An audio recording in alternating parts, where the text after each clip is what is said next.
Oops, alright. Direct to ECU wire. Ayan, direct to ECU. So ayan po, direct to ECU. Totoo ba na pag naka-direct to ECU yung wire mo ay magpe-prevent na yung pagkasunog ng wire? So alamin po natin.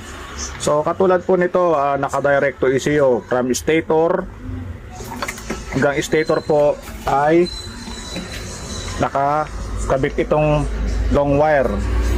So ito po ay yung kanyang socket ay nasunog pa rin po galing sa kanyang